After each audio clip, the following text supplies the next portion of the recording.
ትምህርተ መስቀል እናማትም። በስመ አብ ወወልድ ወመንፈስ ቅዱስ አሐዱ አምላክ አሜን። አቤቱ አምላካችን እግዚአብሔር ሆይ በሀብተ ስበብ በረድኤትህ አቅርበህ በቸርነትህና በምሕረትህ ጠብቀህ ለዚህ ዕለትና ለዚህ ሰዓት ስላደረስከን እናመሰግንሃለን። አሜን በሉ።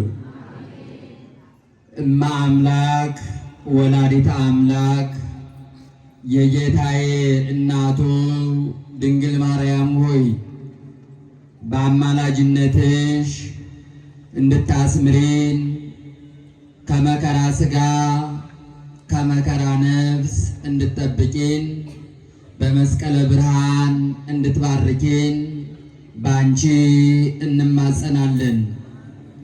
ክቡር አባታችን መልአከ ሰላም ቆሞስ አባ ገብርዬ የዚህ ታላቅ ቤተ ክርስቲያን ዋና አስተዳዳሪ፣ ክቡር ወንድማችን አባታችን ላይከ ሕሩያን መምህር ነዋይ ገብረሃና የሰሜን ሸዋ ሀገረ ስብከት ሊቃውንት ጉባኤ ዋና ሰብሳቢ፣ ክቡር አባታችን መጋቢ ሀብታት ቀሲስ ፋሲል፣ ፕሮግራም መሪው ስማችሁን ጠርቶ ሰላምታ ያቀረበላችሁ አጠቃላይ ሊቃውንተ ቤተ ክርስቲያንና ምእመናት ወምእመናን ባሰባሰበንና በወደደን በልዑል እግዚአብሔር አምላክ ስም እንደምን አደራችሁ? እንደምን ሰነበታችሁ?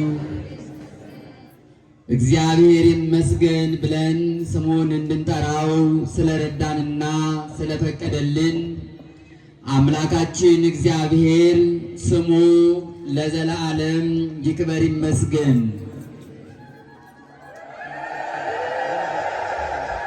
ለዚህ ታላቅ ዓመታዊ በዓል ለበዓለ ሆሳዕና ለመድኃኔ ዓለም ለኢየሱስ ክርስቶስ የስቅለት በዓል እንኳን በሰላም አደረሳችሁ አደረሰን። እግዚአብሔርን አመስግኑት። እንደ እግዚአብሔር አምላክ መልካም ፈቃድ ለአጭር ደቂቃ የእግዚአብሔርን ቃል መነሻ በማድረግ እንማራለን። የምንማርበት የትምህርታችን ርዕስ እንዲህ ይላል፣ ሰቀልዎ ከመ እቡስ ለዘአልቦቱ አበሳ። አበሳ ዕዳ በደል የሌለበትን እንደ በደለኛ ሰቀሉት። እስቲ ይህንን ኃይለ ቃል ከኔ ጋር አብራችሁ በሉ። በደል የሌለበትን እንደ በደለኛ ሰቀሉት። ድገሙት። አንድ ጊዜ እንደ እግዚአብሔር አምላክ መልካም ፈቃድ የምንማርበት የትምህርታችን ርዕስ ይህ ነው። በዚህ ርዕስ የምንማረው ስለ ስቅለቱ ነው። ነገር ግን ዛሬ ሆሳዕናም ነውና ባጭር ጨረፍታ ሳሳያችሁ፣ ሆሳዕና አራት ነገር አለው። አንደኛው ዕለተ ስብሐት ይባላል። ምን ይባላል? ዕለተ ስብሐት ይባላል። ሰው ዝም ቢል ድንጋይ ያመሰገነበት ቀን ስለሆነ የምስጋና ቀን ይባላል። ሁለተኛው ዕለተ ፍትሐት ይባላል። ሆሳዕና ማለት አንደኛው ትርጉሙ ዕለተ ምስጋና ማለት ነው። ሁለተኛው ትርጉሙ ዕለተ ፍትሐት ማለት ነው። ዕለተ ፍትሐት ማለት ደግሞ ምን ማለት ነው ሲባል የመፈታት ቀን ማለት ነው። ከምን የመፈታት ቀን ከተባለ አህዮች ከታሰሩበት እንጨት፣ ሰዎች ግን ከታሰሩበት ኃጢአት የመፈታት ቀን ነው። እኛም እንኳን ዛሬ የሞትነው በሕይወተ ሥጋ ሳለን በሕማማት እንኳን ብንሞት የተፈታን ሆነን እንድንሞት ጸሎተ ፍትሐት ይደገምልናል። ስለዚህ ምን ይባላል? ዕለተ ፍትሐት ይባላል። ከዛ ሲቀጥል ሦስተኛው ዕለተ ተጽዕኖ ይባላል። ምን ይባላል? ዕለተ ተጽዕኖ ይባላል። ዕለተ ተጽዕኖ የሚባልበት ምክንያት ደግሞ ጌታችን መድኃኒታችን ኢየሱስ ክርስቶስ በአህያ ውርንጫ ተጭኖ ቤተ መቅደስን 3 ጊዜ ዞሯልና ስለዚህ ዕለተ ተጽዕኖ ይባላል። አራተኛው ዕለተ ትሕትና ይባላል። ዕለተ ምን? ዕለተ ትሕትና ይባላል። ዕለተ ትሕትና የሚባልበት ምክንያት ምንድነው ከተባለ የእግዚአብሔር አምላክ የኢየሱስ ክርስቶስ ዙፋኑ እሳት ነው። እሱ ራሱ እሳት ነው። የእሳታዊ ዙፋን ያለው ኪሩቤል የሚሸከሙት ዙፋን ያለው ክርስቶስ በአህያ ላይ ተጭኖ ቤተ መቅደስን ቢዞር ምን ይባላል? ዕለተ ትሕትና ይባላል። ለዚህ ክብር ለዚህ ማዕረግ ያደለን እግዚአብሔር ስሙ ለዘላለም ይክበር ይመስገን። እግዚአብሔርን አመስግኑት። ሆሳዕና ይሄ ነው ባጭሩ። ከዛ ሲቀጥል ዕለተ መድኃኒት ይባላል። አምስተኛ መድኃኒት የመባል ቀን ነው። መድኃኒት ተብሎ የተመሰገነበት ቀን ስለሆነ ማለት ነው። የትምህርታችን ርዕስ ምን ነበር? ክርስቲያኖች እንዳትረሱ ንገሩ። ይህችን ብቻ ይዛችሁ ከሄዳችሁልኝ በቂ ነው ለቤተ ክርስቲያን። ምንድን ነው አልኳችሁ? እንደ በደለኛ በደል የሌለበትን እንደ በደለኛ ምን አሉት? ሰቀሉት። ይህንን ኃይለ ቃል የተናገረው ታላቁ ሊቅ ቅዱስ ዮሐንስ አፈወርቅ ነው። ኃይለ ቃሉን የምናገኘው በቅዱስ ዮሐንስ አፈወርቅ ቅዳሴ ምዕራፍ 2 ቁጥር 18 ላይ ነው። ይህንን ኃይለ ቃል ቅዱስ ዮሐንስ አፈወርቅ የተናገረው ስለ ጌታችን ስለ መድኃኒታችን ስለ ኢየሱስ ክርስቶስ ነው። ዓለምን የፈጠረው እርሱ ነው። ዓለምን ሲፈጥርና ዓለምን ሲያድን ግን ልዩነት አለው። የሚገርማችሁ ነገር ዓለምን ሲፈጥር በስልጣኑ ነው የፈጠረው። ዓለምን ሲያድን ግን በፍቅር ነው ያዳነው። ዓለምን ሲፈጥር ንግበር ሰብአ በአርአያነ ወበአምሳሊነ ብሎ ሰውን ሲፈጥር መናገር በቂ ነው። አሁን ሰውን ለማዳን ግን ንግበር ሰብአ በአርአያነ ወበአምሳሊነ ብሎ አይደለም። በዚህን በተናገረበት አፉ መራራ ሐሞት ጠጥቶ ነው።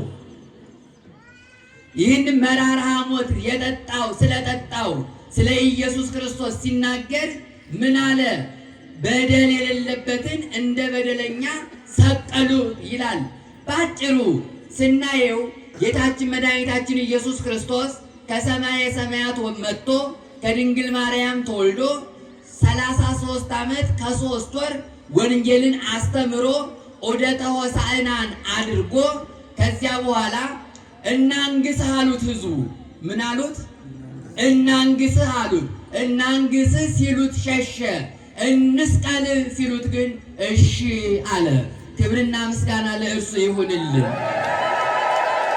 እናንግስህ ሲሉት የሚሸሽ፣ እንስቀልህ ሲሉት እሺ የሚል ማን ይገኛል? ማንም አይገኝም። መድኃኔ ዓለም ኢየሱስ ክርስቶስ ግን እሺ አለ። ታዲያ ለዚህ ዝግጅት ክርስቶስን ለመስቀል አይሁድ በተነሱበት ጊዜ ይሁዳ ክርስቶስን ለ30 ብር አሳልፎ ሸጠላቸው፣ ሰጣቸው። መድኃኔ ዓለም ኢየሱስ ክርስቶስን ያዙት፣ ምራቃቸውን እንትፍ አሉበት፣ በበትር ራሱን መቱት፣ እጁን አስረው በጲላጦስ ፊት አቆሙት። አጠቃላይ በጅራፍ ብቻ 6666 ጊዜ ገረፉት። አሁን እስቲ አድንቁ ክርስቲያኖች፣ ስንት ጊዜ? 6666 ጊዜ ገረፉት። ከዛ ሲቀጥልስ በራሱ ላይ የሾህ አክሊል አቀዳጁት። እግሩን እጁን በቀኖት ተቸነከሩት። በመስቀል ላይ ሰቀሉት። ይህንን ሲናገር ታዲያ ቅዱስ ዮሐንስ አፈወርቅ ምንም አድርጎ አይደለምና የተሰቀለው በደል የሌለበትን እንደምን ሰቀሉት አለ? እንደ በደለኛ ሰቀሉት አለ። መድኃኔ ዓለም ኢየሱስ ክርስቶስ እርሱ ሞቶ እኛ በሕይወት እንድንኖር እርሱ በደለኛ ተብሎ እኛ ያለ በደል እንድንቆም ነው እንደ በደለኛ የተሰቀለው። ክብርና ምስጋና ለእርሱ ይሁንልን። መድኃኔ ዓለም ኢየሱስ ክርስቶስ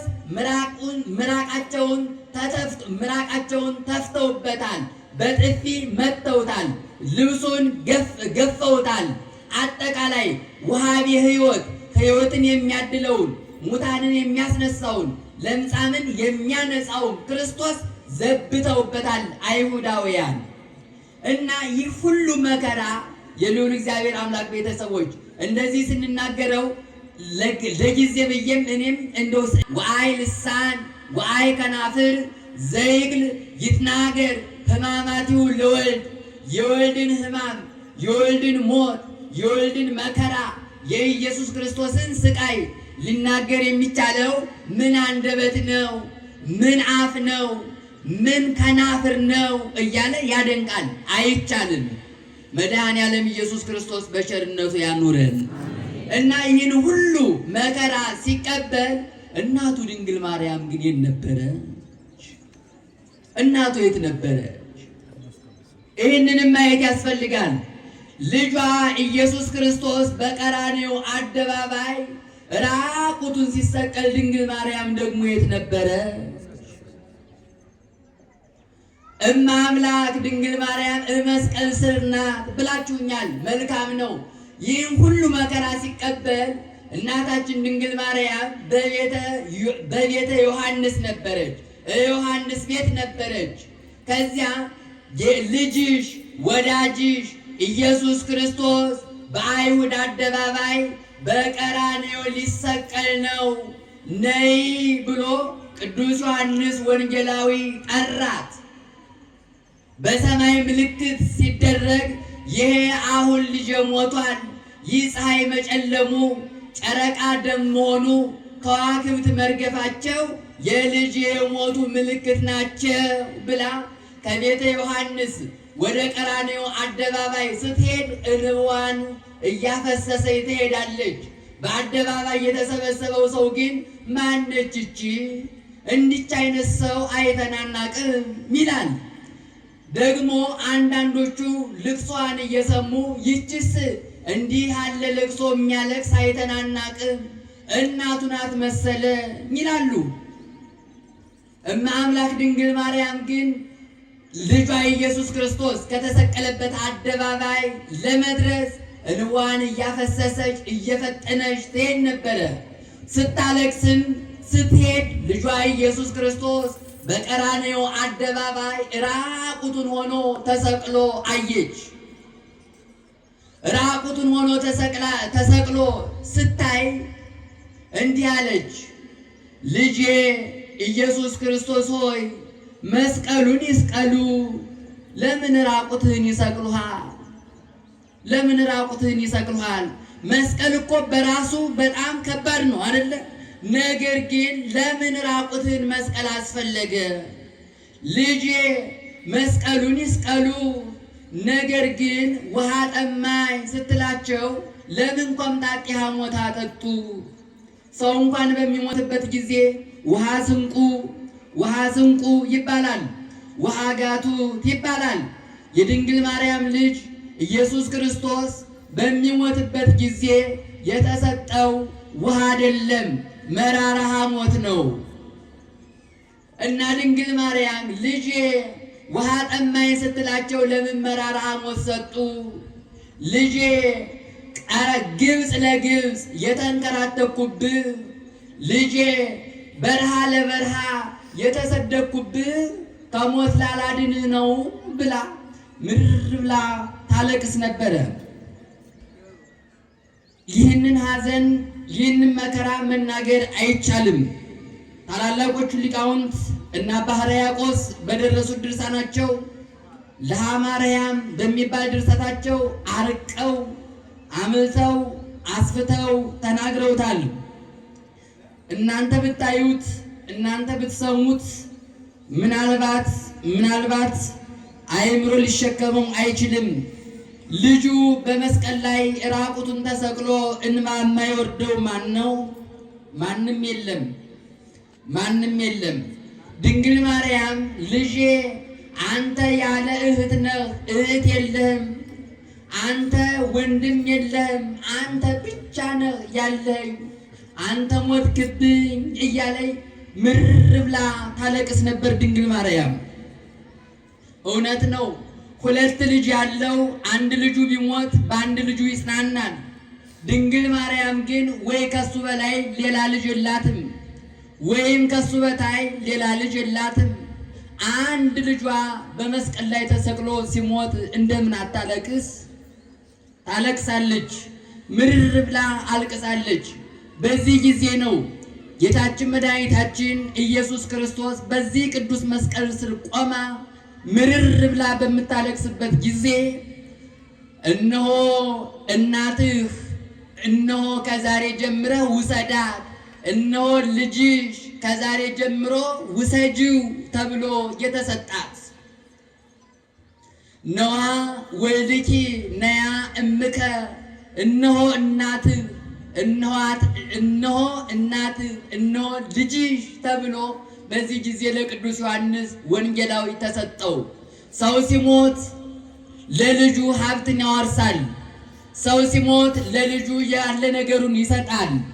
መድኃኔዓለም ኢየሱስ ክርስቶስ በሚሞትበት ጊዜ ግን ለሚወደው ደቀ መዝሙሩ እናቱ ድንግል ማርያምን ነው የሰጠው። መድኃኔዓለም ኢየሱስ ክርስቶስ በሚሞትበት ጊዜ ለሚወደን ለኛ ሌላ ሀብት አይደለም የሰጠን፣ እናቱ ድንግል ማርያምን ነው። ክብርና ምስጋና ለእርሱ ይሁንልን። እናቱ ድንግል ማርያምን ሰጠን።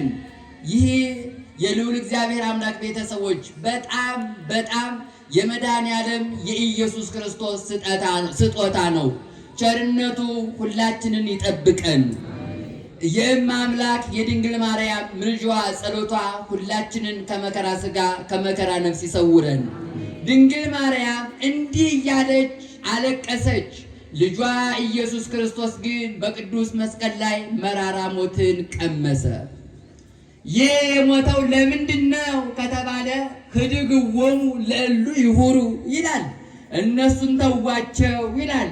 እኛን ትተውን እሱ ሞቶ እኛ በሕይወት እንድንኖር ነው። ለዘላለም በሕይወት እንድንኖር መልካም ፈቃዱ ይሁንልን እና የልዑል እግዚአብሔር አምላክ ቤተሰቦች እዚህ ውስጥ ቀራንዮ አሁን ክርስቶስ ሲሰቀል ክርስቶስ ሲሞት በቀራንዮ ከድንግል ማርያም ጋር ለቅሶ መዋል ትፈልጋላችሁ? ወይ አዎ በሉኝ። ወይም አዎ ቀራንዮ መዋል ትፈልጋላችሁ? መልሳችሁ አዎ ከሆነ የልዑል እግዚአብሔር አምላክ ቤተሰቦች መቼም ሆነ መቼ የቅዳሴ ጊዜ ቀራንዮ ናት። ቤተ ክርስቲያን ቀራንዮ ናት። ቀራንዮ መድኃኔዓለም ኢየሱስ ክርስቶስ ነው የተሰዋው። ቤተ ክርስቲያንም ሁል ጊዜ ካህኑ እንደ አይሁድ በድፍረት ሳይሆን በፍርሃት፣ እንደ አይሁድ በክህደት ሳይሆን በእምነት መድኃኔዓለም ኢየሱስ ክርስቶስን ለእኔና ለእናንተ ቅዱስ ሥጋውን ክቡር ደሙን ለመስጠት ይፈትተዋል። ይምፃ በግ ንርአዮ በአይንት ወንጥፎ በእዳው፣ በጉ ይምጣ በዓይናችን እንየው በእጃችን እንረደው ይላል። ምንድነው ከተባለ የልዑል እግዚአብሔር አምላክ ቤተሰቦች መድኃኔዓለም ኢየሱስ ክርስቶስ በቤተ ክርስቲያን ሁል ጊዜ ይፈተታል፣ ሁል ጊዜ ይሰዋል። ሲሰዋ ታዲያ መምጣት የፈለገ ሰው ቀራንዮ መዋል የፈለገ ሰው እንዴት ይሁን ካላችሁኝ ቤተ ክርስቲያን መጥቶ ያስቀድስ። ሁል ጊዜ በቅዳሴ ጊዜ መገኘት የአገልግሎት ሁሉ ፍጻሜ የሆነው ቅዳሴ ቀራንዮ ነው። ቀራንዮ ነው። ቀራንዮ የልዑል እግዚአብሔር አምላክ ቤተሰቦች ቀራንዮ መዋል ደግሞ እንደ ቅዱስ ዮሐንስ ወንጌላዊ መሆን ነው። ቀራንዮ መዋል ከእመቤታችን ከድንግል ማርያም ጋራ ስለ ድንግል ማርያም ልጅ ስለ ኢየሱስ ክርስቶስ ሲያለቅሱ እንደዋሉ ሴቶች መሆን ነው። ከድንግል ማርያም ጋራ መዋል ነው። በቅዳሴ ጊዜ ቤተክርስቲያን መጥቶ የክርስቶስን ሕማሙን ሞቱን መስማት። ስለዚህ ክርስቲያኖች ሁል ጊዜም እሁድ እናስቀድስ። ስናስቀድስም በጣም በትክክለኛ ቁመት በትክክለኛ ሐሳብ ቆመን እናስቀድስ። እዚህ የሚነገረው የመድኃኔ ዓለም የኢየሱስ ክርስቶስ ሕማሙ ሞቱ ነውና እንዲያው በቅዳሴ ጊዜ ምንድን ነው የሚለው? ንዜኑ ሞተከ ወትንሣኤከ ቅድስተ ነአምን ዕርገተከ ወዳግመ ምጽአተከ። ሞትህን እንናገራለን፣ ትንሣኤህን እናምናለን፣ ዳግም መምጣትህንም እናምናለን ነው እኮ የሚለው። ስለዚህ ሁል ጊዜ በቅዳሴው እየተገኘን የእመ አምላክ የድንግል ማርያም የሐዘኗ ተካፋይ እንድንሆን አምላካችን መልካም ፈቃዱ ይሁንልን። ትምህርቴን በዚህ ልጨርሰው፣ በዚህ ላጠናቀው። ነገር ግን ክርስቲያኖች እንደ መልእክት ማስተላለፍላችሁ መቼም ሆነ መቼ ንጹሐን ሁኑ። በዚህ ዘመን ክፋት ምን ያደርጋል? በዚህ ዘመን ኃጢአት ምን ያደርጋል? በዚህ ዘመን ፋሽን እያሉ መጥፋት ምን ያደርጋል? ምንም አያደርግም። እስቲ ፋሽኑ የደረሰ እኔ በፋሽን ስም የመጣ መጥፋት እንደው እግዚአብሔር አምላክ እንዴት ያርቅልን? በፋሽን ስም ስንት መጥፋት መጣ። ስለዚህ ክርስቲያኖች እኔ ወንዶቹም ሆናችሁ ሴቶቹ በትክክል ቤተ ክርስቲያን እንደምታዘው ቤተ ክርስቲያን እንደምታስተምረው አለባበስ ልበሱ። ቤተ ክርስቲያን እንደምታስተምረው ያለ አጋጌጥ አጊጡ። ዝም ብሎ ባልሆነ አጋጋጥም አታጊጡ። በማታስተምረው አስተምሮም አትሂዱ። ስለዚህ የልዑል እግዚአብሔር አምላክ ቤተሰቦች ብንሰማ ይህንን እንስማ፣ ባንሰማ ግን ኃጢአት የእንጨት ነቀዝ እንጨትን በቀስቀስ እንደሚጥለው ሁሉ ኃጢአትን በቀስቀስ ሰውን ያጠፈዋል። ሐሳቤ ገብቷቸዋል? የእንጨት ነቀዝ እንጨትን፣ የእህል ነቀዝ እህልን በቀስቀስ እንደሚጥለውና እንደሚያጠፋው ኃጢአትን በቀስቀስ ሰውን ያጠፈዋል። ስለዚህ ኃጢአት እንዳያጠፋን መከራ እንዳይበዛብን ሁላችንም በእግዚአብሔር አምላክ ምሕረትና ቸርነት ተማምነን በሃይማኖታችን ጸንተን እንድንኖር አምላካችን መልካም ፈቃዱ ይሁንልን። ከቅዱስ መስቀሉ በረከት መድኃኔ ዓለም ኢየሱስ ክርስቶስ ያድለን። ሰቀልዎ ከመእቡስ ለዘአልቦቱ አበሳ። በደል የሌለበትን እንደ በደለኛ ሰቀሉት። ይቆየን።